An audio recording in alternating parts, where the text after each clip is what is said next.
નમસ્કાર day special કાર્યક્રમમાં હું શિવાની આપ સૌનું સ્વાગત કરું છું। રથયાત્રાની જ્યારે વાત આવે, કારણ કે રથયાત્રાને ફક્ત હવે ગણતરીને ક્ષણો બાકી છે, ત્યારે ભક્તોમાં ઉત્સાહ જે છે તે હવે વધતો જોવા મળી રહ્યો છે। અને રથયાત્રા પૂર્વે કેટલીક ધાર્મિક વિધિ કરવામાં આવતી હોય છે। ધાર્મિક વિધિ એટલે સૌથી મહત્વની વિધિ તેમાં હોય છે નેત્રોત્સવ વિધિ, જે ગઈકાલે કરવામાં આવી। ત્યારબાદ આજે ભગવાનને સોનાનો વેશ ધારણ કરાવવામાં આવ્યો, તેનો પણ અલગ મહિમા રહેલો છે। એટલે રથયાત્રા પૂર્વે એક તહેવાર જેવો માહોલ જોવા મળતો હોય છે। જેમ આપણે દિવાળીમાં આપણે જે તહેવારની ઉજવણી કરતા હોઈએ છીએ, તૈયારીઓ કરતા હોય છે, તેવી જ રીતે રથયાત્રાની પણ રથયાત્રા પૂર્વે વિશેષ તૈયારી કરવામાં આવતી હોય છે। તો જે રથયાત્રા પૂર્વે જે વિશેષ તૈયારીઓ કરાય છે, તે તૈયારીઓનો ઉત્સાહ ઉમંગ કેટલો ભક્તોમાં જોવા મળતો હોય છે, ધાર્મિક વિધિ જે કરવામાં આવે છે તેનું મહત્વ કેટલું રહેલું છે, અને કઈ કઈ એવી ધાર્મિક વિધિ રથયાત્રાના પહેલા કરવામાં આવે છે।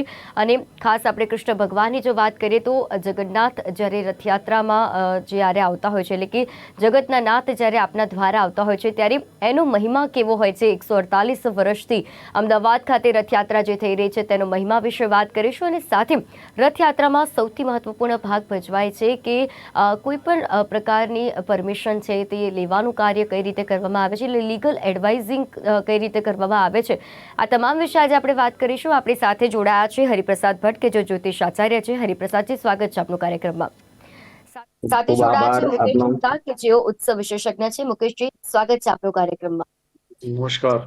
દુષ્યંત રાઠોડ જોડાયા છે, કે જેઓ રથયાત્રાના કાનૂની સલાહકાર છે। દુષ્યંતજી, સ્વાગત છે આપનો કાર્યક્રમમાં। મુકેશજી, આપણે રથયાત્રાની જ્યારે વાત કરતા હોઈએ, ત્યારે રથયાત્રા એટલે કે જગતનો નાથ જ્યારે આપના દ્વાર આવતો હોય, ને વર્ષમાં એક વખત આવો લાહવો મળતો હોય છે ભગવાનના દર્શન કરવાનો, કે જ્યારે ભગવાન સ્વયં આપના દ્વાર આવતો હોય છે। એટલે કે રથયાત્રા એટલે પરંપરા અને ઉલ્લાસનો જે રીતે સંગમ ગણવામાં આવે છે। સૌપ્રથમ તો આના વિશે આપ કહેશો કે રથયાત્રાનો આપના શબ્દોમાં અનુસાર। જગન્નાથ સ્વામી નયન પથગામી ભવતુ મે। જ્યારે 364 દિવસ આપણે મંદિરના દ્વારે જઈ અને ભગવાનના દર્શનની અભિલાષા વ્યક્ત કરતા હોઈએ છીએ, ત્યારે એક દિવસ જ્યારે જગતનો નાથ કૃષ્ણ મારો ભાણિયો જ્યારે મારા નગરની અંદર આવતો હોય, તો અમે તો હર્ષથી એકદમ ખિલખિલાટ ભગવાનના વધામણા કરવા માટે તૈયાર છે। મારું નગર વધામણા કરવા માટે ઉત્સાહ, તમે જુઓ લોકોનો ઉત્સાહ તો જુઓ, જે તડામાર તૈયારી તો જુઓ, કે ભાવ વિભોર બનેલા છે। આ કલયુગની અંદર 1878 થી શરૂ થયેલી આ રથયાત્રા એ જ રૂટ, એ જ ઐતિહાસિક રૂટ ઉપર આવી રહી છે। આ કલિકાલના કલયુગની અંદર કોણ કહે છે કે ભગવાન નથી, સાક્ષાત નથી? તમારે જો સાક્ષાત ભગવાન જોવા હોય તો આવો રથયાત્રામાં જોડાઓ। રથયાત્રામાં રથમાં બેઠેલો મારો જગતનો નાથ, એને જુઓ, એની આંખો જુઓ, એના આંખોના 3 રંગ જુઓ, રથ જુઓ, અને જે મેળાવડો છે, જે ભક્તો છે, જે અખાડા છે, જે ભજન મંડળી છે, અરે એની સામે નજર તો નાખી જુઓ। અરે આવા ભાવમાં જે લોકો જોડાય છે, મદ મોહ લોભ બધું ઘરે મૂકીને આવી રહ્યા છે। અરે આખા ભારતમાં આ બીજા નંબરની સૌથી મોટી રથયાત્રા છે। એક પૂર્વ, પશ્ચિમ, ઉત્તર, દક્ષિણ, ભગવાન તો દરેક જગ્યાએ છે, પરંતુ જે 4 ધામ છે, જેમ દ્વારકામાં બેઠેલો છે, પરંતુ જ્યારે કર્ણાવતીમાં આ રથયાત્રા નીકળે છે એટલા માટે કે આ ધર્મની નગરી છે। અને ધર્મની નગરી હોય અને ધર્મના લોકો જ્યારે બધું મદમોહ લોભ મૂકી અને માનવ મહેરામણ ઉમટતો હોય, તો એ માનવ મહેરામણ એટલે કે ભક્તોના દર્શન કરવો એ પણ લાવો છે।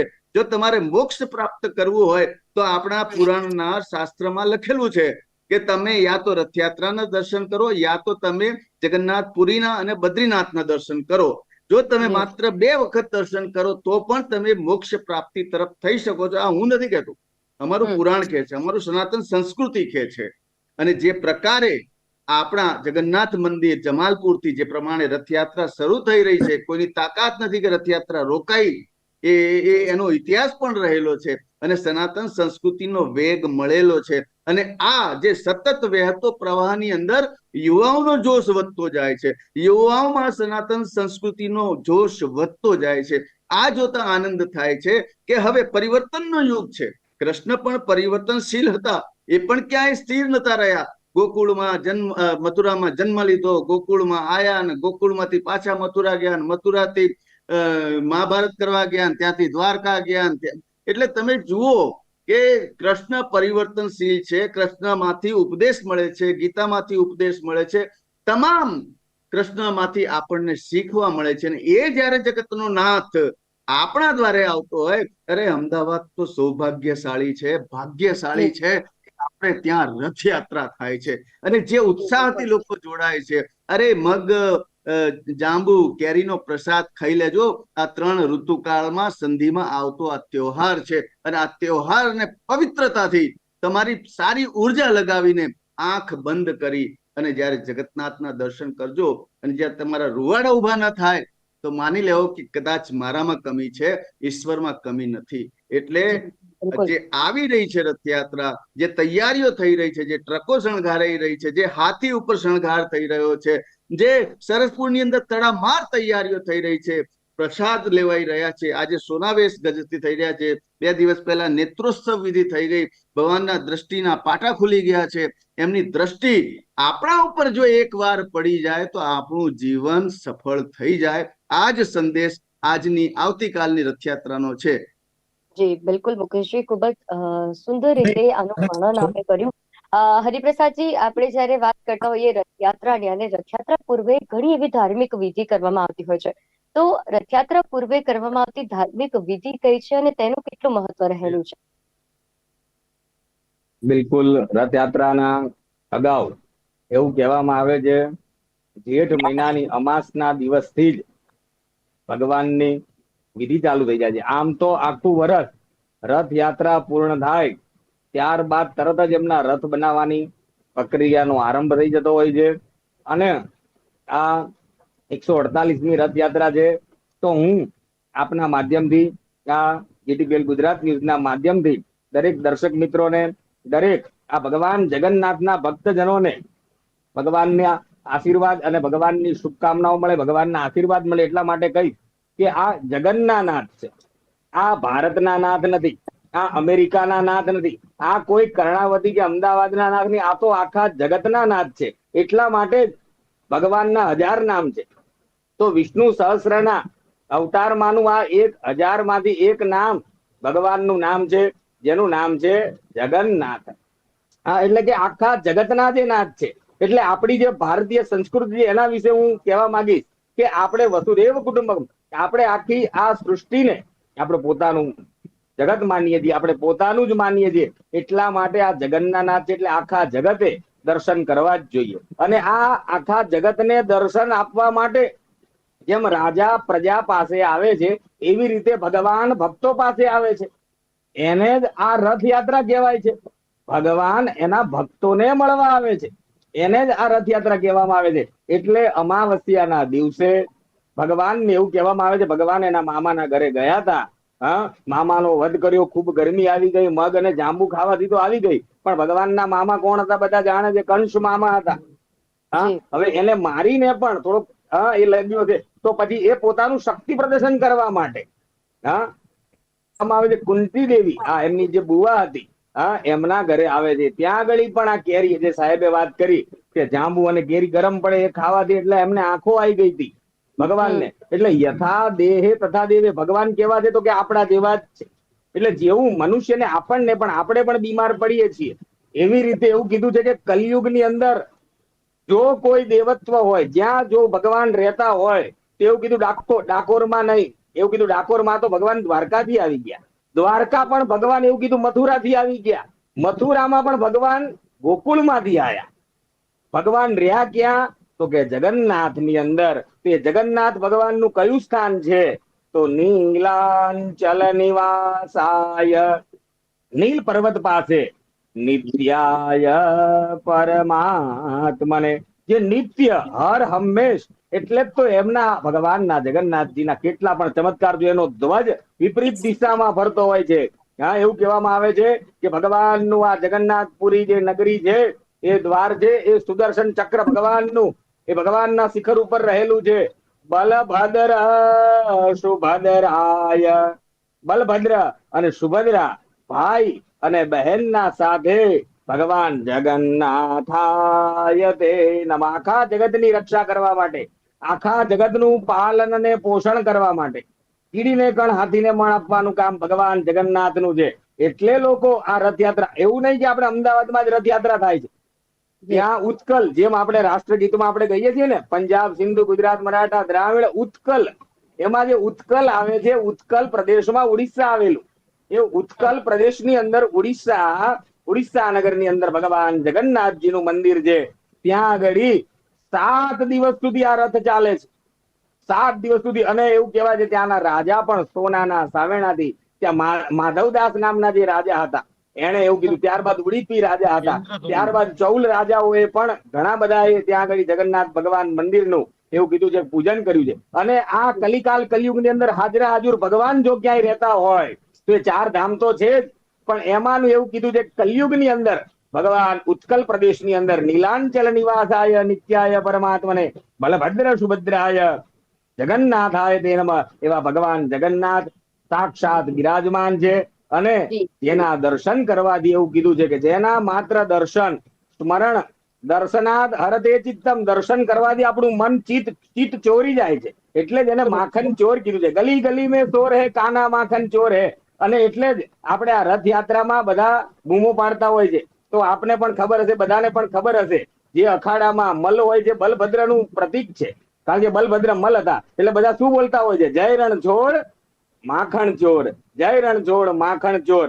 એટલે ગજરાજનું પૂજન આજના દિવસે કરવામાં આવે છે. નેત્રોત્સવ, ભગવાનને મોટી નેત્ર લગાવવામાં, કારણ કે કાષ્ઠની એમની ભગવાનની મૂર્તિ હોય છે, એટલે એમાં નેત્રો મિલન, નેત્રોત્સવ કરવામાં, નેત્ર લગાવવામાં આવે છે. પંચોપચાર પૂજાથી ભગવાનની, નારાયણ ત્રિશોપચાર પૂજાથી એમને નેત્ર મિલન કરવામાં આવે છે. નેત્ર લગાયા બાદ એમનું ષોડશોપચાર પૂજન, થાળ, ભોગ અને આરતી કરવામાં આવે. ત્યારબાદ જે કોઈ પણ એવું કીધું છે કે સાધુ બ્રહ્મ ભોજન, એ બધાનું બ્રહ્મ ભોજન થાય. બ્રહ્મ ભોજન થાય ત્યારબાદ જે રથ છે એનું પૂજન કરવામાં આવે છે. એ રથના દોરડાનું છે, જે ભગવાનના અલગ અલગ દોરડા છે, એનું પણ નામ છે, શંખચૂડ નામ છે. ભગવાનના રથનું નામ નંદી ઘોષ છે. તો એ બધાની પૂજા તૈયાર કરવામાં આવે છે. અને ત્યારબાદ બીજે દિવસે જયારે અષાઢી બીજ આવે ત્યારે સવારમાં ભગવાનનો રથ નીકળે છે. અને એવું કહેવામાં આવે છે કે જ્યાં જ્યાં ભગવાનનો રથ નીકળે છે, જેટલા પણ ભગવાનના રથમાં જોડાય છે, એવું કીધું છે કે એ અવશ્ય ભગવાનના દર્શન પણ કરે છે, અને સાક્ષાત ભગવાનના દર્શન કરે છે. ભગવાનના પ્રસાદથી પ્રભુના સાક્ષાત દર્શન એમને થાય છે. બિલકુલ. અને જ્યારે વર્ષમાં એક વખત જ્યારે જગતનો નાથ આપણા દ્વારા આવતો હોય ત્યારે અનેરો ઉત્સાહ ભક્તોમાં જોવા મળતો હોય છે, અને ઘણી બધી રીતે તે ઉત્સાહની તૈયારીઓ જે જોવા મળતી હોય છે. અને રથયાત્રા પૂર્વે ના ફક્ત ધાર્મિક વિધિ, પરંતુ ઘણી બધી એવી તૈયારીઓ હોય છે કે જે કરવામાં આવતી હોય છે ધામધૂમ પૂર્વક. અત્યારે જ્યારે અષાઢી બીજના દિવસે રથયાત્રા નીકળશે તે પૂર્વે કેટલા મહિનાઓની મહેનત હોય છે, કેટલા મહિના સુધી તે તૈયારીઓ ચાલતી હોય છે. ત્યારે અષાઢી બીજના દિવસે જગતના નાથ રથયાત્રા તેમની યોજાતી હોય છે. દુષ્યંતજી, આપ લીગલ એડવાઇઝર છો રથયાત્રાના. સૌપ્રથમ તો આના વિશે જણાવશો કે રથયાત્રામાં લીગલ એડવાઇઝર તરીકે તમે કઈ રીતે કાર્ય કરો છો, અને કઈ કઈ જગ્યાએ જે આ લીગલ એડવાઇઝર તરીકે તમારું ઉપયોગી, કારણ કે ઘણી બધી રીતે આપણે તમારે વાત કરી કે પરમિશન લેવાની હોય છે, જે જગ્યા છે કે પછી કોઈ પણ જગ્યા, ટ્રક છે કે પછી અખાડા છે, આ તમામ વસ્તુ કઈ રીતે લીગલ એડવાઇસ તેમાં કરવામાં આવતી હોય છે? જગન્નાથની જે રથયાત્રા હોય છે એ રથયાત્રામાં અલગ પ્રકારના દરેક એસોસિએશન હોય છે. ધારો કે ટ્રક એસોસિએશન છે, અખાડા એસોસિએશન છે, ભજન મંડળી છે, એ રીતે દરેક અલગ અલગ એસોસિએશન હોય છે. તો એ એસોસિએશનની નિમણૂક કરવામાં આવતી હોય છે. મંદિરના આપણા જે મેનેજિંગ ટ્રસ્ટી હોય છે એમના તરફથી હોય છે, એટલે એમનું એક પાર્ટ છે આ. અખાડા હોય છે, તો અખાડામાં આપણે વાત કરીએ તો અખાડામાં અત્યારે 30 અખાડા હોય છે. એ 30 થી વધારે અખાડાની પરમિશન આપવામાં આવતી નથી હોતી મંદિર પોલીસ કમિશનર તરફથી. પરંતુ પણ અખાડામાં ગુજરાતના અલગ અલગ લોકોને ભાગ લેવાની વધુ ઈચ્છા હોય છે. પણ જેમ યાત્રાની સંખ્યા જેટલી વધારે થાય એટલી યાત્રાનો રૂટ લાંબો થાય, યાત્રા લાંબી થાય, તો એ પ્રકારની દરેક વસ્તુનું એસોસિએશન બનાવેલું હોય છે. એસોસિએશન નક્કી કરતું હોય છે. તો અત્યારે હાલમાં અખાડાની સંખ્યા 30 છે. એમાં અખાડાની સંખ્યામાં દરેક એમાં ઉત્સાહ હોય એમના, એ લોકો એમને કરતબ બતાવતા હોય, બોડી બિલ્ડિંગ કરતા હોય છે, એમને લાકડી દ્વારા કરવામાં, એમના જે લાકડીના કરતબ હોય છે એ કરતબ કરતા હોય છે. અને એમાં દરેક પ્રકારનું ધ્યાન રાખવામાં આવે છે કે હજારો લાખોની સંખ્યામાં જે ભક્તો હોય એને કોઈ અડચણરૂપ ના થાય, અને લોકોને સારી રીતે કરતબ બતાવે, એમના ઉત્સવ, એમના બોડી બિલ્ડિંગના એમના બધા કરતબ બતાવે. એટલે એ પ્રકારનું અલગ આયોજન હોય છે. અને આ ફેરી જે આપણે જે લોકો અત્યારે જે વિમાન દુર્ઘટનાને ધ્યાનમાં રાખીને આપણે એમાં જે લોકોને એક શ્રદ્ધાંજલિનો મેસેજ આપવા માટે આપણે નાસિક ઢોલ ના લાવે એવી એક રજૂઆત કરેલી છે. એટલે જેટલા અખાડાના 30 અખાડા છે એમના જે સંચાલકો હોય એ સંચાલકોએ પણ એવી બાંહેધરી આપેલી છે કે ભાઈ અમે નાસિક ઢોલ શ્રદ્ધાંજલિ અર્પણ કરવા પૂરતું નહીં લાવીએ. અને ટ્રકની વાત કરવામાં આવે તો 101 ટ્રકની પરમિશન અત્યારે હાલ મળેલી છે. અને એમાં પણ તમે જેમ કીધું કે મહિના 2 મહિના 15 દિવસ એ પહેલા મંદિરમાં અરજીઓ આવતી હોય છે અલગ અલગ પ્રકારની. લોકોનો ઉત્સાહ એટલો હોય છે કે ઘણા બધાને ટ્રકમાં સાથે જોડાવવું હોય છે, ટ્રક પોતાની લઈને. મારી વાત કરું તો હું એક અહીંયા લાલ દરવાજા વિસ્તારમાં જે વસંત ચોકમાં આવેલું લાલ દરવાજા શ્રી ગણપતિ મંદિર છે એનો એક પ્રસાદીનો ટ્રક નીકાળું છું. હું છેલ્લા 8 વર્ષથી મંદિર તરફથી પ્રસાદીની મને ગાડી આપવામાં આવે છે, તો હું એ લઈને હું એમાં યાત્રામાં જોડાઉં છું. તો ઘણા બધા લોકો એવા હોય છે જે યાત્રામાં જોડાવા માંગતા હોય છે, પણ એ યાત્રાની જે લિમિટેશન ને એને આપણે ગણવા જઈએ તો એ મુજબ એ લોકો જોડાઈ શકતા નથી. પણ તેમના ઉત્સાહની વાત કરવામાં આવે તો એ લોકો પોતપોતાના ઉત્સાહ મુજબ, ધારો કે એમાં પ્રસાદીમાં એ લોકો આગળ વાત કરીએ મગનો પ્રસાદ હોય, જાંબુ, કેળા, રાસબરી, અત્યારે નવામાં લોકો ટેડી બિયર લાવતા હોય છે, રમકડા લાવતા હોય છે. જે પ્રકારે જે ભક્તો જે ભગવાનના ભક્તો નીચે ઉભા છે એને કઈ રીતે અમે રાજી કરીએ, કઈ રીતે અમે ખુશ કરીએ, તો એ લોકો એમની શ્રદ્ધા મુજબ એમની અંદરથી જે ચેતના થાય એ લોકો એમને સામેવાળાને આ સ્મિત આપવા માટે, હાસ્ય આપવા માટે, ભગવાનનો પ્રસાદ વહેંચવા માટે લોકો કપડા આપતા હોય છે, રમકડા આપતા હોય છે, પ્રસાદમાં દરેક પ્રકારનું ફ્રૂટ આપતા હોય છે, ભગવાનના ફોટા આપતા હોય છે. લોકો મંત્રની નોટ આખી પ્રિન્ટિંગ કરાવીને જે 10ની નોટનું બંડલ હોય એને ભગવાનના મંત્રથી, આખી જગન્નાથના મંત્રથી પ્રિન્ટ કરાવીને એને પ્રસાદ રૂપે આપતા હોય છે. અને એની સાથે જે 101 ટ્રકો હોય છે એ અલગ રીતે શણગારવામાં આવે છે પોતાની રીતે, કે એમાં દરેક ભગવાનના અલગ અલગ પ્રકારના ફોટા, અલગ અલગ રૂપ હોય. હવે આપણી અમદાવાદની અંદર જે અમદાવાદ હેરિટેજ સિટી છે તેમાં અલગ અલગ મંદિરના જૂના પૌરાણિક મંદિરોની ટ્રકો નીકળવામાં આવે છે. તે મંદિરના મહાકાલ યુવક મંડળ છે, વેરાઈ યુવક મંડળ છે, ગણપતિ યુવક મંડળ છે, તો એ લોકો એમના પ્રકારના મંદિરોના ફોટા અને સ્લોગન દ્વારા સુશોભિત કરીને આવે છે. અને એમાં ટ્રકમાં જયારે ઇનામ વિતરણનું પણ આયોજન કરવામાં આવે છે. જે સારી ટ્રક લઈને આવે તો એમને ઇનામ આપવામાં આવે છે, બમ્પર ઇનામ આપવામાં આવતા હોય છે. અને એનાથી વધારે વાત કરવામાં આવીએ તો વેશભૂષાના પણ ઇનામો રાખવામાં આવે છે કે ટ્રકની ઉપર જે વેશભૂષામાં ભગવાનના વેશ ધારણ કરીને બેસે તો એ લોકોને અલગ અલગ વેશભૂષાના ઇનામો પણ આપવામાં આવતા હોય છે. અને સાથે ભજન મંડળી પણ જોડાતી હોય છે. ભજન મંડળી પણ 17 એક ભજન મંડળી હોય છે જે અલગ અલગ રીતે જોડાય છે, એનું મંડળ પણ અલગ છે. અને ખાસ કરીને જે આપણે ગજરાતની પૂજા કરતા હોય છે, આપણા હિન્દુ શાસ્ત્રોમાં ગજરાતનું જે મહત્વ છે તેમાં હાથીની વાત કરવામાં આવે તો અત્યારે 17 હાથી જોડાવાના છે. તો એ હાથીમાં પણ એક અલગ પ્રકારનું આખું આયોજન હોય છે કે અઠવાડિયા પહેલા હાથીની બધી સાર સંભાળ લેવામાં આવે છે. એની આખી અલગ ડોક્ટરની ટીમ હોય છે કે હાથી એટલું 17 કિલોમીટરની આપણી યાત્રા હોય છે, એમાં ચાલવામાં સક્ષમ છે કે કેમ, કે ભાઈ એના અલગ પ્રકારની એની દવાનું આયોજન કરવામાં આવે છે. એના પણ એક મંડળના મહારાજ હોય છે જે એના દ્વારા આખું આયોજન કરવામાં આવે છે. તો અને આ ફેરી પણ આપણા મંદિર તરફથી એક આ 17 હાથીમાં એક અલગ ખાસિયત એવી છે કે 17માં 14 ફિમેલ હાથી છે અને એક જ મેલ હાથી છે જે બલરામ છે. અને સૌથી યંગેસ્ટ આપણું હાથી ગજરાત છે, એમનું નામ બલરામ છે. તો ભક્તોની વાત કરવામાં તો ખૂબ જ ઉત્સાહ હોય છે ભક્તોનો.